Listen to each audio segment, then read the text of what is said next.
Campero Arena. Ella es estratega para la movilización urbana de Greenpeace México. Claudia, ¿cómo está? Muy buenas tardes, gracias por tomar esta conversación. Muy buenas tardes para ti y para todo el auditorio.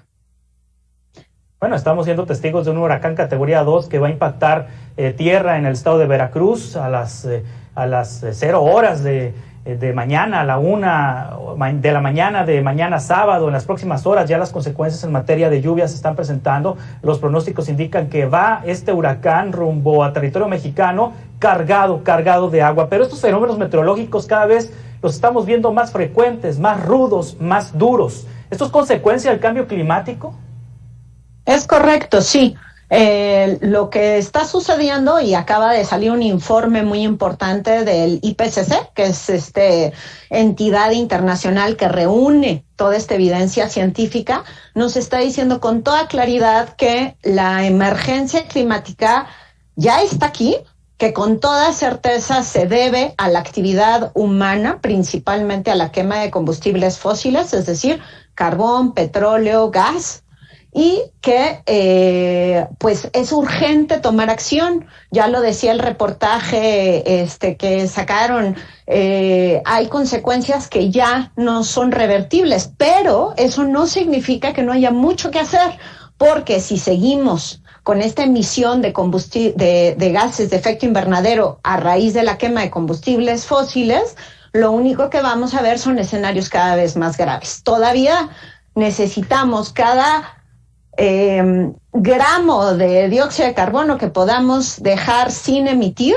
nos va a ayudar hacia adelante. Entonces, por eso es el llamado tan urgente a cambiar este modo de vida, esta dependencia tan fuerte que tenemos en todos los aspectos de la vida hacia los combustibles fósiles. Y entonces, ¿qué pasa? Pues estos fenómenos meteorológicos extremos, como son los huracanes, las inundaciones, pero también las sequías y los incendios, van a ser ya están siendo cada vez más frecuentes y más intensos. Entonces, vamos como rompiendo récords, ¿no? Cada vez es más caluroso, los incendios se extienden más, y esto representa muchos riesgos para la población. Y generalmente es la población más pobre la que sufre las peores consecuencias y la que tiene menor capacidad de sobrellevar estas consecuencias, ¿no? ¿Por qué? Porque si se pierden cosechas, pues entonces las personas con menor ingreso son las que van a encontrar más difícil poder conseguir alimentación, ¿no? Y las personas con menor ingreso también son las menos responsables del problema, porque generalmente si tú tienes un bajo ingreso, también tus emisiones son muy, muy bajas. Entonces, el tema de la emergencia climática es un tema de justicia social, y por eso es que es urgente que tomemos acción, porque si no, quienes más van a sufrir son quienes menos tienen la culpa, y esa es la definición de la injusticia. Sí, el cuerpo humano es muy sabio, el cuerpo humano es muy ilustrativo. Cuando uno comete excesos con su cuerpo, inmediatamente el cuerpo reclama. Es decir, si uno come en exceso, pues se puede venir una problemática del corazón, se puede venir una problemática gastrointestinal, en fin, inclusive hasta cuando tenemos problemas en la mente, es decir, problemas psicológicos, psiquiátricos, hasta las personas somatizan y empieza el cuerpo a reflejar eso como síntomas o como padecimientos o como alguna situación, pero la Tierra parece que fuera como el cuerpo humano y está mandándonos señales de que estamos cometiendo excesos con la Tierra.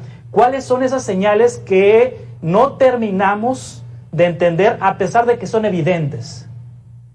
Sí, bueno, pues como ya comentábamos, los incendios forestales ahorita son un tema de mucha gravedad alrededor del mundo, ¿no? Los extremos de temperatura son olas de calor, que es tan fuerte el calor que si la gente no tiene refugio, si no tiene suficiente hidratación, puede incluso perder la vida, ¿no?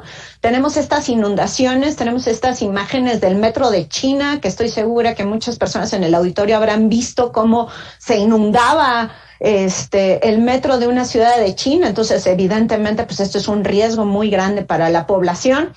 Y acá en México Claro, tenemos un año difícil, ¿no? Tuvimos sequías muy fuertes que todavía persisten en algunas partes del territorio y, bueno, pues ahora lluvias, ¿no? Entonces, tenemos estos extremos. No habíamos terminado de acabar de las problemáticas de las presas del Cutzamala, donde los niveles siguen muy bajos, cuando ya se estaba inundando Atizapán, ¿no? Además, en plena emergencia sanitaria, los pacientes se tenían que mover de manera urgente, porque además cuando te inundas, no solo te estás inundando del agua que está cayendo del cielo, sino de ya lo que se revuelve con el drenaje, lo cual hace que sea un riesgo también para la salud estar en contacto con esa agua tan contaminada. Entonces, esa es la situación y lo que tenemos que atender de manera urgente es dejar de extraer combustibles fósiles. Tenemos que dejar estos proyectos que están todavía buscando trasladar, transportar, procesar combustibles fósiles. Eso ya no es lo que debemos de hacer como humanidad. Tenemos que quitarnos esa dependencia y trabajar en la adaptación. Trabajar en la adaptación significa también, de manera muy importante, trabajar con la naturaleza, es decir, conservar los ecosistemas. Todos los ecosistemas cumplen funciones muy importantes. Por ejemplo, cuando hablamos de huracanes, pues los manglares son una defensa muy importante frente a los daños que puede causar un huracán. Los pastizales son muy importantes porque también nos ayudan a infiltrar agua, los bosques, los humedales nos ayudan a regular las inundaciones, y todos estos ecosistemas, cuando están funcionando, cuando los dejamos ser, están captando dióxido de carbono y nos están ayudando a regular el clima a nivel local, que esto también es súper importante en las ciudades. En las ciudades tenemos lo que se llama un fenómeno de isla de calor por la cantidad de cemento que tenemos. El cemento absorbe el calor y lo remite, y bueno, pues el auditorio lo sabe, ¿no? Cuando están en un parque urbano denso, ¿no? Cuando están en el bosque de Chapultepec, luego sienten que es más fresco, y si salen a una calle que no tiene árboles, pues generalmente se siente un calor mucho más abrasador. Entonces, esa función que tienen los ecosistemas de regular el clima también sucede a nivel muy micro, y en las ciudades es indispensable que revirtamos esta tendencia de cubrir todo de cemento y de estar pues con esta idea de simplemente extraer agua y luego eliminarla y olvidarnos de ella. Tenemos que trabajar también con el ciclo hidrológico, y esto nos va a ayudar a ser más resilientes frente a esta emergencia que ya está aquí, pero que definitivamente hay mucho que hacer, mucho que puede recuperarse, y si no trabajamos de manera inmediata, pues cada vez va a ser más difícil. Cada vez se van a acumular más los gases de efecto invernadero en nuestra atmósfera, y entonces las consecuencias van incrementando. Sí, si me permites, Claudia Campero Arena, estratega para la movilización urbana de Greenpeace, damos la bienvenida a esta conversación por teléfono a Avelina Ruiz, gerente de cambio climático de WRI, que por sus siglas en inglés significa en español el Instituto de Recursos Mundiales. Avelina, muchas gracias por tomar esta llamada. ¿Cómo está? Buenas tardes. Hola, buenas tardes, Juan Carlos. Y hola, Claudia, ¿qué tal? ¿Qué tal? Gracias por la invitación. Avelina. Ahorita estamos en una época de negacionistas. Hay personas en el mundo que aún a estas alturas niegan la existencia del SARS-CoV-2, y curiosamente algunos pues famosos líderes de opinión negacionistas que han enfermado y han muerto por COVID-19. Pero también ha habido negacionistas del cambio climático, y quizá no sea problema que un ciudadano de a pie sea negacionista del cambio climático, pero si ese ciudadano de a pie se convierte en líder político, en líder mundial, en un líder que dirija un país, entonces la situación cambia. Los negacionistas en el poder, ¿qué tanto, de negacionistas del cambio climático en el poder, qué tanto afectan a esta situación que estamos viviendo? Bueno, yo no diría negacionismo solamente. Yo creo que está vinculado a una política energética que pues ya no corresponde con lo que dice la evidencia científica del impacto que tienen las emisiones de gases de efecto invernadero, específicamente de cambio climático, pero también de contaminantes criterio. Yo creo que tiene que ver mucho con una visión de país y de desarrollo que requiere actualizarse, que requiere integrar estos análisis y, bueno, la evidencia la tenemos los ciudadanos de a pie y la tienen también los tomadores de decisiones. Es un tema de cómo se transforma la economía y cómo nos transformamos como sociedad. Y bueno, pues eso, este reporte lo único del panel intergubernamental hace más que confirmar lo que se ha dicho ya desde hace varias décadas, que hay una influencia humana en el calentamiento global y que no tiene precedentes en los últimos milenios incluso. Entonces, bueno. Perdón. Sí, adelante, Avelina. No, bueno, y el tema es la urgencia, ¿no? Se habla ya de una emergencia climática, ya no cambio climático, y tenemos cada vez menos tiempo para poder alcanzar el umbral de temperatura que nos dice la ciencia no podemos rebasar, para que no tengamos, ya hay cambios irreversibles, pero para que no se transforme la vida en la Tierra como la conocemos. Es decir, la especie humana sí está en peligro.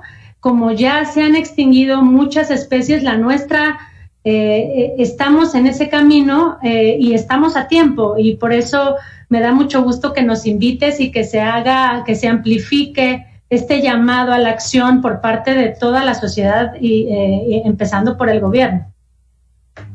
Sí, en ese sentido, Claudia Campero Arena, ¿México está haciendo lo correcto en el tema del cambio climático? No, desafortunadamente no, nos estamos quedando lejos de lo que se tiene que hacer.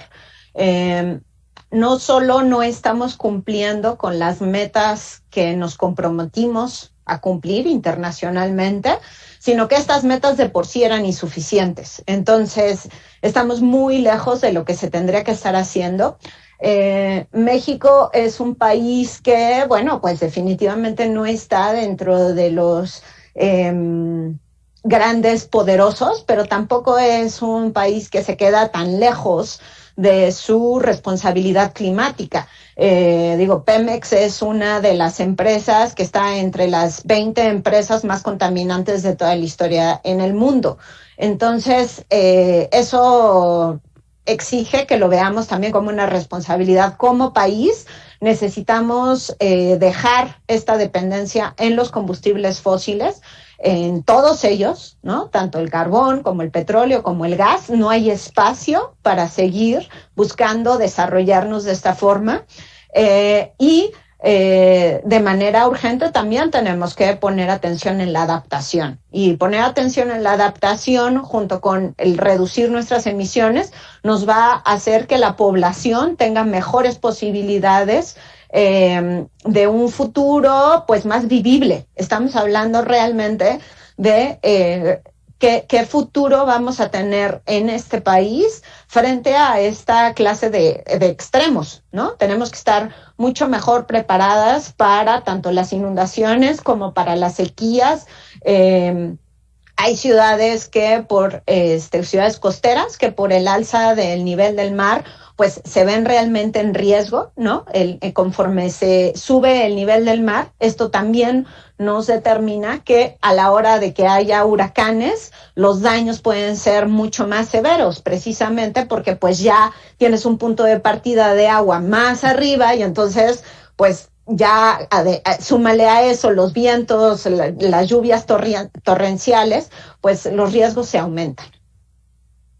Sí, lamentablemente lamentablemente el tiempo se me termina y el tema es muy interesante, pero abriremos otros espacios para seguir conversando con ambas. Claudia Campero Arena, estratega para la movilización urbana de Greenpeace México, y Avelina Ruiz, gerente de cambio climático de WRI. Muchas gracias por estar con nosotros esta tarde en Mega Noticias. Gracias.